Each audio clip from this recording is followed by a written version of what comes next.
దేవుని సంగమా, ప్రభువైన యేసుక్రీస్తు ప్రభువారి యొక్క శ్రేష్టమైన నామములో క్రీస్తు రక్తంలో కడగబడి పరలోక రాజ్యపు యాత్రలో ప్రయాణములో నడిపింపబడుతున్న దేవుని జనాంగమా, మీ అందరికీ నా ప్రత్యేకమైన ప్రభువైన యేసుక్రీస్తు ప్రభువారి యొక్క శ్రేష్టమైన నామములో శుభములు, వందనాలు తెలియజేస్తున్నాను. పిల్లలు మీ అందరూ క్షేమముగా ఆరోగ్యంగా ఉండి ఆత్మీయంగా ఎదుగుతున్నారని రూఢిగా విశ్వసిస్తున్నాను. దేవుని మహాకృపను బట్టి మరి ఇటు విధముగా మీతో మరొక్కసారి కలిసి దేవుని యొక్క చక్కటి ఆత్మీయ ఆహారమును మీతో పంచుకోవటానికి, భుజించటానికి దేవుడు నాకును అనుగ్రహించిన ఈ గొప్ప భాగ్యాన్ని బట్టి పరలోకమునందున్న కన్న తండ్రికి ప్రభువైన యేసుక్రీస్తు నామమున పేరిట కృతజ్ఞతాస్తుతులు చెల్లిస్తున్నాను. మంచిది ప్రియులరా, మీరందరూ కూడా చక్కగా దేవుని వాక్యం విషయంలో ఈ యొక్క రక్షణ మార్గం ఛానల్ ద్వారా కానీ, ఆన్ గాడ్స్ డ్యూటీ అనే యూట్యూబ్ ఛానల్ ద్వారా కానీ మరి దేవుని వాక్యం మీకు అందుబాటులో వస్తున్నప్పుడు మీరు విని ఎంతగానో ఆత్మీయ మేలులు పొందుతున్నారని నేను ఎంతగానో నమ్ముచున్నాను. మీ యొక్క సలహాలు, సంప్రదింపులు ఉంటే స్క్రీన్ పైన నా నెంబర్ వస్తుంది, మీరు ఫోన్ చేయండి. దేవుని వాక్యమును మీరు షేర్ చేయండి, సబ్స్క్రైబ్ చేసుకోండి తప్పకుండా. అందును బట్టి మీకు దేవుని వాక్యం ఎప్పుడైతే అందుబాటులో ఉంటే అంటే మీకు నోటిఫికేషన్ ద్వారా మీకు తెలియజేయబడుతుంది, మీరు వినొచ్చు, అనేకమైన ఆత్మీయ సంగతులు నేర్చుకోవచ్చు. ఉచితంగా దేవుడు మనకు అనుగ్రహించిన ఈ భాగ్యం ఉచితంగా మీకు పంచడానికి ఇష్టపడుతున్నాం. కాబట్టి ప్రతి ఒక్కరు కూడా సద్వినియోగపరచుకోండి. అందుని బట్టి మీ అందరికీ నా ప్రత్యేకమైన వందనాలు. చిన్న ప్రార్థన చేసుకుని ఈనాటి వాక్య ధ్యానంలోకి వెళదాం. దయచేసి స్థలంలో ఉంచండి, కళ్ళు మూయండి.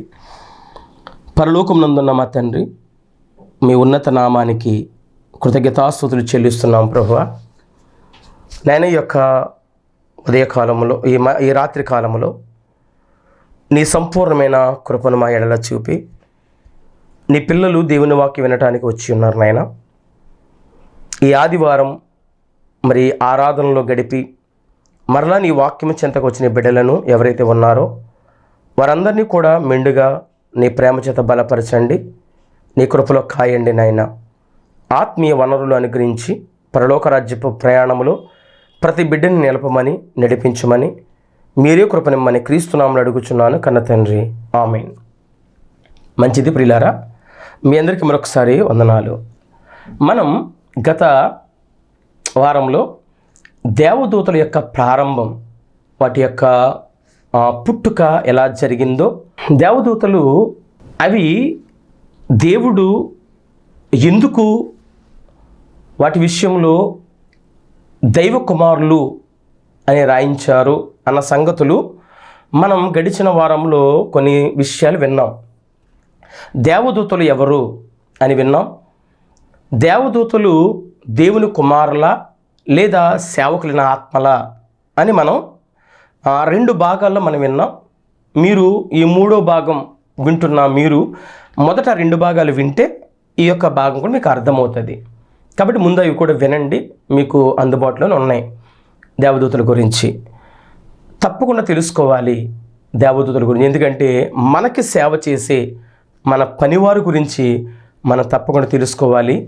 దేవుడు తన పరిశుద్ధ గ్రంథములో వీటి గురించి చాలా విధాలుగా రాయించడం జరిగింది. కనుక తప్పకుండా మనం నేర్చుకోవాల్సిన బాధ్యత, తెలుసుకోవాల్సిన బాధ్యత మన పైన ఎంతగానో ఉంది ప్రియులారా.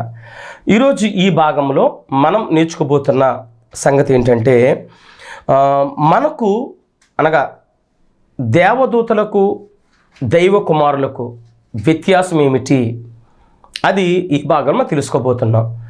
దేవదూతలకు దైవ కుమారులకు వ్యత్యాసము ఏమిటో ఈ భాగంలో మనము నేర్చుకోబోతున్నాం. కొంచెం జాగ్రత్తగా విందాం.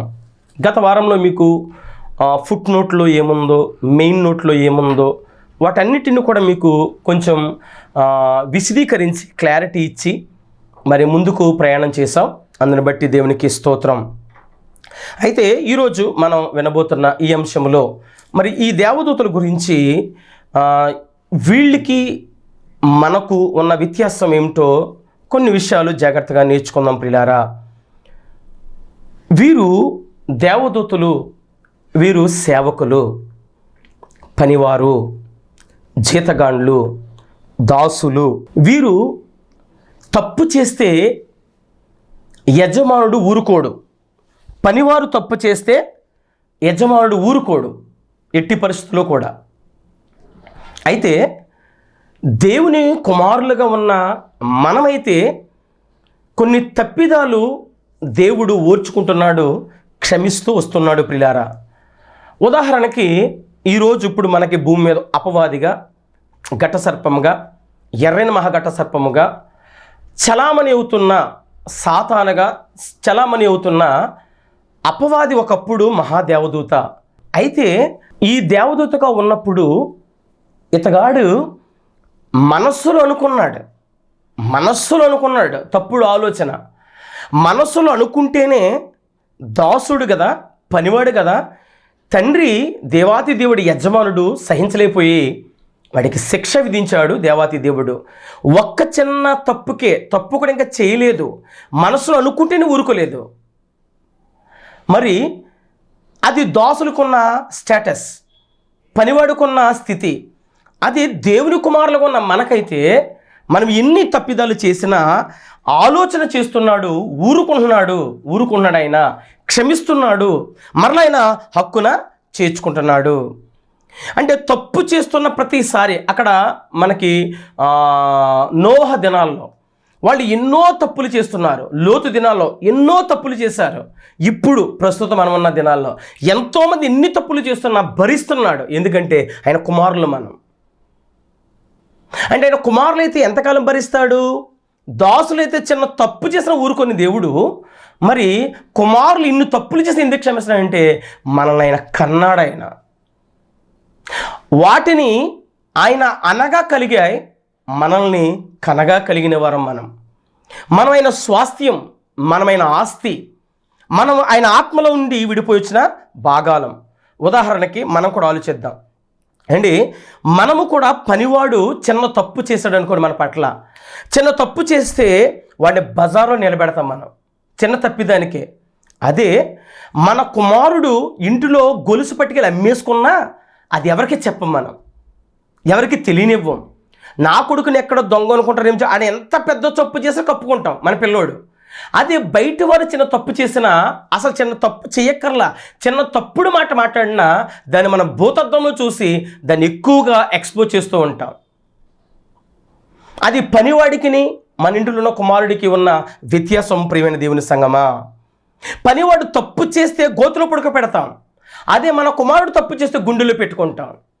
అది మనం సహజంగా ఒక సహజ లక్షణంగా మన పిల్లలు తప్పు చేస్తే మనం లోపల పెట్టుకుంటాం, పనివాడు తప్పు చేస్తే ఊరిలో బయట నుంచి పెడతాం, రచ్చబండి దగ్గర పొరిమేరలో నిలబెడతాం.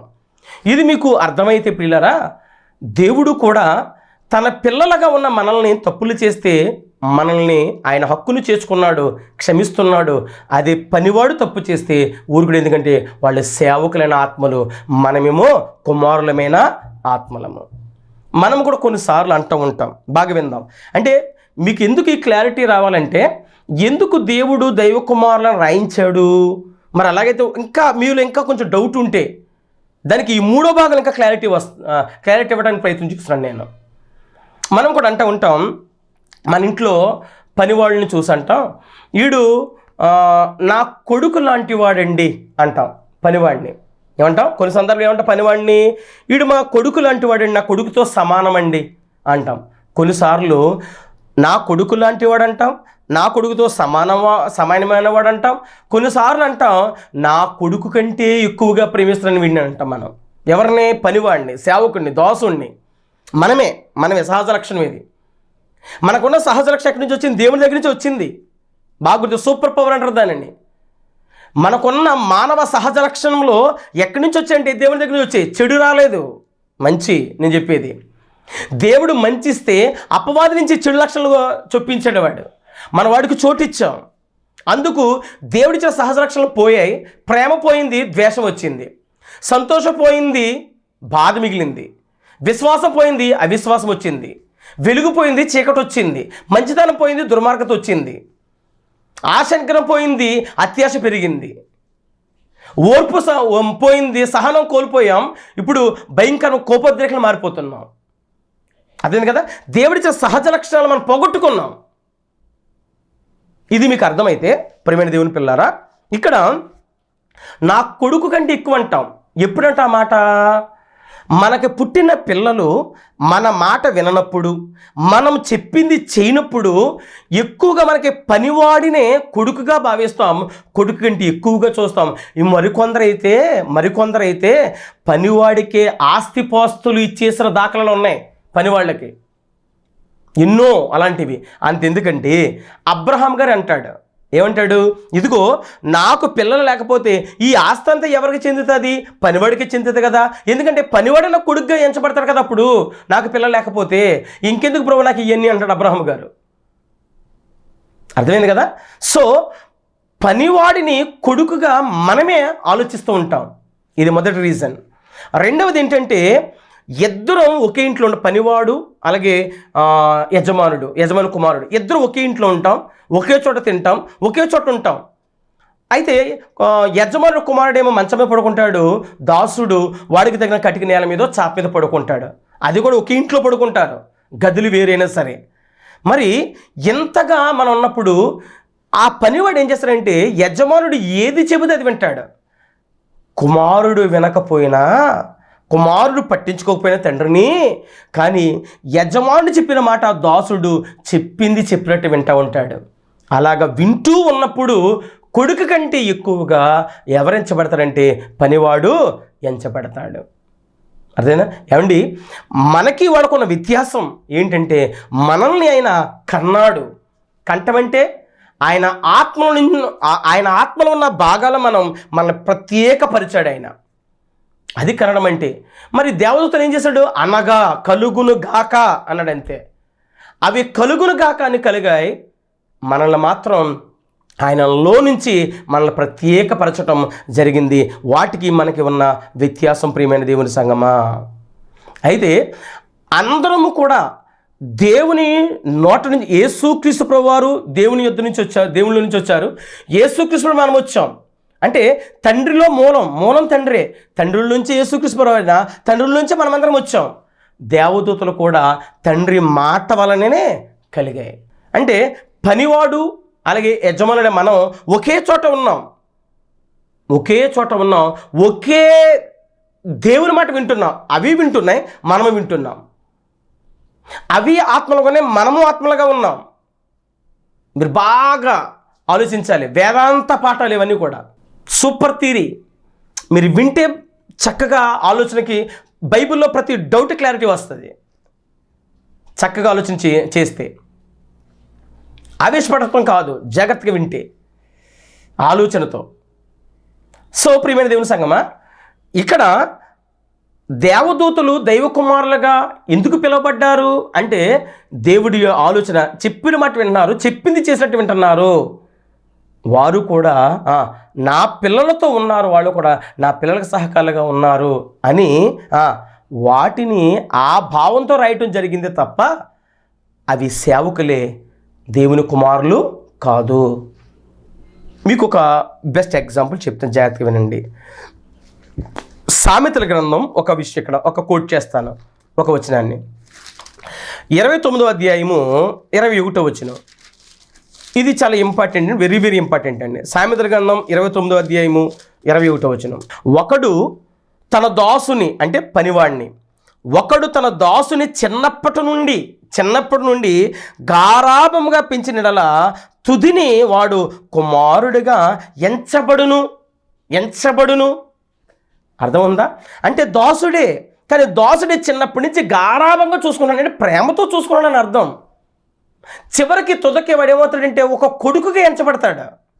కొడుకుగా ఎంచబడతాడంటే ఆస్తిలో భాగం ఇవ్వచ్చు, ఇవ్వకపోవచ్చు, కానీ ఇతనికి హోదా అతను తప్పకుండా కలుగుతుంది. పలానా ఆయన పనివాడు కొడుగ్గా పెంచుకున్నాడు అన్న మాట వస్తుంది. అటువంటి భావంతో దేవదూతల కోసం రాయబడింది తప్ప దేవదూతలు దైవ కుమారులు కాదు. వాళ్ళ సేవకులైన ఆత్మలు. మనము దేవుని కుమారులం, మనము ఆస్తికర్తలం. మనకి ఆస్తి మీద హక్కు ఉంది, వాటికి లేదు. ఏంటి ఆస్తి? పరలోక రాజ్యం. పరలోక రాజ్యం పట్ల మనకి హక్కు ఉంది, హక్కుదారులు మనం. వాటికి హక్కు లేదు, ఎందుకంటే మన కోసం పరలోక రాజ్యం దేవుడు ఉంచాడు కనుక, మనకి రాసిచ్చాడు కనుక. దీని మీద వాళ్ళ కన్ను పడింది కాబట్టి నిత్య అగ్ని పాశాలతో, భయంకరమైన పాశాలతో పాతాళ లోకంలో బంధించాడు, కటికి చీకటి కలిగి బిలములలో దేవుడు. కానీ మనము కూడా అవి మనసులో ఊహిస్తేనే పంపించాడు. మనం మనసులను ఆలోచించడం కాదు, పైకి చేస్తున్నా కాపాడుకుంటూ వస్తున్నాడు, పైకి చేస్తున్నా మనం భద్రపరుస్తున్నాడు ఆయన, పైకి చేస్తున్నా మనం క్షమిస్తున్నాడు ఆయన. కానీ ఆయన ప్రేమను మనం దుర్యోగం చేసుకుంటున్నాం, చివరికి చాలా పెద్ద దెబ్బ తింటాం. అప్పుడు మనం తట్టుకోలేం ప్రియమైన దేవుని సంగమా. సో ఇక్కడ ఆలోచించదగ్గ విషయం ఏంటంటే, మొదటి రీజను ఒకే ఇంట్లో ఉండి చెప్పిన మాట వింటున్నారు దేవదూతలు. రెండోది చెప్పిన పని చేస్తున్నారు దేవదూతలు. చెప్పిన మాట వింటున్నారు, చెప్పిన పని చేస్తున్నారు. అందుకు చిన్నప్పటి నుంచి, అంటే కలగజేసిన నాట నుంచి అవి ఎప్పుడు కూడా ఆయన మాటకి ఎప్పుడు జవదాటలేదు కనుక వాటిని దైవ కుమారులుగా వ్రాయబడిందే తప్ప అక్షరార్థంగా భావయుక్తంగా అవి దైవ కుమారులు కాదు అన్న సంగతిని ఈ వచనాన్ని బట్టి మీరు అర్థం చేసుకోవాల్సిందిగా ప్రభు పేరట నేను మీకు మనవి చేస్తున్నాను ప్రియులారా. కాబట్టి వాటికి మనకి వ్యత్యాసం ఉంది, వాటికి మనకి చాలా తారతమ్యం ఉంది. అవి సేవకులైన ఆత్మలు, మనమేమో దేవుని యొక్క భాగాలం, మనం ఆయన కుమారులు, ఆయన ఆత్మ నుంచి విడిపోయిన భాగాలం. కొన్ని 2 పాయింట్లు 2 వచనాలు చూద్దాం. కీర్తన గ్రంథము, కీర్తన 16వ అధ్యాయము, భక్తుడు ఏం రాస్తాడో చూద్దాం. కీర్తన 16వ కీర్తన 5వ వచనం, యెహోవా నా స్వాస్థ్య భాగము, నా పానీయ భాగము, నీవే నా భాగమును కాపాడుచున్నావు. ఏంటి నా స్వాస్థ్య భాగం? నా ఆస్తి నువ్వే, నీ ఆస్తిని నేనే. నా పానీయ భాగం, నీవే నా భాగమును కాపాడుచున్నావు. ఏంటా భాగం? ఆత్మ. నా ఆత్మను కాపాడుచున్నవాడు నీవే, నా ఆత్మను రక్షించుచున్నవాడు నీవే. ఆ ఆత్మ ఎవరిచ్చిన పాలి భాగం అంటే నువ్విచ్చిన పాలి భాగమే, అది నీలోంచి వచ్చాను అన్నాడు. కీర్తన 119:57, కీర్తన 119వ కీర్తన 57వ వచనం, యెహోవా నీవే నా భాగము, నీ వాక్యం అనుసరించి నడుచుకుందని నేను నిశ్చయించుకుని ఉన్నాను. నీవే నా భాగం, నీ భాగం నేను, నా భాగం నువ్వే, నా భాగం నువ్వే. ఇంకో మాట చూద్దాం. విలాపవాక్యాలు 3:24, విలాపవాక్యాలు 3వ అధ్యాయం 24వ వచనం, యెహోవా నా భాగమని నేను అనుకునుచున్నాను. ఆయన నా భాగం ఏంటి? ఆయన నా భాగం ఏంటంటే ఆయనలో నుంచి విడిపోచిన భాగాలు మనం. ఈ భాగం ఎవరిదంటే ఆయనది, ఆయన నుంచి వచ్చిన భాగం మనం. ఆయన ఆత్మలం గనుక, అందుకంటాడు దేవుడు ఆత్మ గనుక ఆయన ఆరాధించువారు ఆత్మతోనూ సత్యముతోనూ ఆరాధించాలంట. ఆత్మతో సత్యముతో ఆరాధించడం ఏంటి? నువ్వు ఆత్మని ఎరిగి వాక్యం యేసుక్రీస్తు ప్రభువు వారిని తెలుసుకుని నువ్వు ప్రకటించాలి, ఆరాధించాలి, దేవుని మహిమపరచాలి. దేవుడు ఆత్మ, నువ్వు ఆత్మని తెలుసుకోవాలంట. దేవుడు ఆత్మ గనుక ఆయన ఆరాధించేవారు ఆత్మై తెలుసుకోవాలి, ఆత్మతోనూ. ఎందుకు ఆత్మతోనూ? ఆయన నుంచి వచ్చిన ఆత్మ గనుక మనం. అందుకే ఆదాముని మట్టితో చేసిన తర్వాత ఆయన నాసికా రంధ్రంలో జీవవాయువును ఊదగా నరుడు జీవాత్మ అయ్యాడు. ఎక్కడి నుంచి వచ్చింది జీవాత్మ? దేవుని నుంచి వచ్చింది. నాలో ఉన్న భాగం అంటే దేవుల్లో ఉన్న భాగం, అదే భక్తులు మాట్లాడుతున్నారు. యోబు గ్రంథం 27వ అధ్యాయం 2వ వచనం, యోబు గ్రంథం 27వ అధ్యాయము 2వ వచనం, దేవుని ఆత్మ నా నాసికారంధ్రమును బట్టి. అబ్బా, ఓహో, ఆదాములోనికి పంపించాడు వాయువు ద్వారా ఆత్మ పంపించాడు. ఆత్మవాయువు కాదండి, మళ్ళా బాగానే అక్కడ ఆత్మని వాయువుగా మార్చి పంపించాడు. ఎందుకు? నాసికారంధ్రం గుండా పంపించాలి కాబట్టి. ఫర్ ఎగ్జాంపుల్, ఒకవేళ ఏ లడ్డూగా పంపించాలనుకో నోటు గుండా పంపించేవాడు, లేదా ఏదైనా ఒక ఫ్రూట్ ద్వారా అనుకో నోటు గుండా పంపించేవాడు. కానీ దేవుడు నాసికారంధ్రం గుండా పంపించాలనుకున్నాడు జీవాత్మని. అందుకే వాయు రూపములుగా మార్చి పంపించాడు. జీవాత్మ వాయు రూపంలో మార్చి నాసికారంధ్రం కూడా పంపించడం జరిగింది. అప్పుడు నరుడు జీవాత్మ అయిన. ఆ నాసికారంధ్రం అదే అన్నాడు యోబు గారు, దేవుని ఆత్మ నా నాసికారంధ్రములలో ఉండుటను బట్టి. అంటే ఇప్పుడు మన నాసికారంధ్రం గుండా పంపించిన ఆత్మ దేవునిది. ఇదే యోబు గ్రంథం 33వ అధ్యాయము 4వ వచనం. 33వ అధ్యాయము 4వ వచనం చూద్దాం ప్రియులారా. దేవుని ఆత్మ నన్ను సృజించును, సర్వశక్తుని యొక్క శ్వాసం నాకు జీవం ఇచ్చింది. సర్వశక్తుని యొక్క ఆత్మ, సర్వశక్తుని యొక్క శ్వాస నాకు జీవం వచ్చింది. అంటే ఏమర్థమవుతుంది ఈ వాక్యం చదువుతుంది దాన్ని బట్టి? ఈ భాగం దేవునిది, దేవునిలో ఉన్న భాగం నేను అని అటు ఇర్మియా గారికి అర్థమైంది, ఇటు యోబు గారికి అర్థమైంది, అటు దావీదు గారికి అర్థమైంది. ఆయనలో ఉన్న మనం, ఆయనలో దేవునిలో దేవుని పిల్లలుగా, ఆయన ఆత్మలో ఉన్న మనల్ని ఆయన విడగొట్టాడు తన పిల్లలుగా. అందుకే ఆయన కనగా కలిగిన వరం దేవుని కుమారులమే మనం. యేసుక్రీస్తు ప్రభువు కూడా ఆయనలో నుంచే కన్నాడు. ఆయన ద్వారా యేసుక్రీస్తు ప్రభువులో మనందరినీ పెట్టాడు. యేసుక్రీస్తు ప్రభువు ద్వారా అందరం బయటికి వచ్చిన వారం. యేసుక్రీస్తు ప్రభువు ఆత్మే, మనము ఆత్మలమే. యేసుక్రీస్తు ప్రభు భూమి మీదకి వచ్చారు, శరీరాన్ని ధరించుకున్నాడు. మనము కూడా భూమి మీదకి వచ్చాం, శరీరాన్ని దాల్చుకున్నాం. అది క్షయమైన శరీరం. ఈ సంగతి మనకి చాలా జాగ్రత్తగా అర్థమవ్వాలి ప్రియమైన దేవుని సంగమా. అందుకే నేల నుండి తీశాడు మట్టిని. ఇది శరీరాన్ని. ఆత్మ ఎక్కడి నుంచి వచ్చింది? దేవుని యొద్ద నుండి వచ్చింది అన్న సంగతి మనకు అర్థమవ్వాలి. మనము దేవుని కుమారులమైన మనం దేవుని యొక్క పనివారమైన దేవదూతలు ఇద్దరికి చాలా వ్యత్యాసం ఉన్నదన్న సంగతి మనం తప్పకుండా తెలుసుకోవాలి. వాళ్ళ సేవకులైన ఆత్మలు, మనమేమో దేవుని కుమారులమైన ఆత్మలము. అందుకే యేసుక్రీస్తు ప్రభువారు తండ్రిని బయలుపరచడానికి యేసుక్రీస్తు ప్రభు వచ్చారు. మనము కూడా తండ్రిని బయలుపరచాలి, యేసుక్రీస్తు ప్రభువారిని చూపించాలి. తండ్రిని యేసుక్రీస్తు ప్రభు చూపించారు. ఏంటి ఆయన గుణగణాలు? ఇప్పుడు మనం యేసుక్రీస్తు ప్రభు చూపించాము ప్రపంచానికి. ఎవరు చూపిస్తున్నట్టు? తండ్రిని చూపిస్తున్నట్టు, తండ్రి ప్రేమను చూపిస్తున్నట్టు. ఎందుకంటే యేసుక్రీస్తులో ఉన్న గణ లక్షణాలు, యేసుక్రీస్తులో ఉన్న క్వాలిటీస్ అని ఎక్కడి నుంచి వచ్చినాయి? తండ్రి నుంచి వచ్చినాయి. ఇప్పుడు మనం యేసుక్రీస్తు ప్రకటిస్తున్నాం. యేసుక్రీస్తు ప్రభువుని అంటే ఇండైరెక్ట్గా ఏమైనా ప్రకటిస్తున్నట్టంటే కన్న తండ్రి కోసం చెబుతున్నట్టు. కాబట్టి ప్రియమైన దేవుని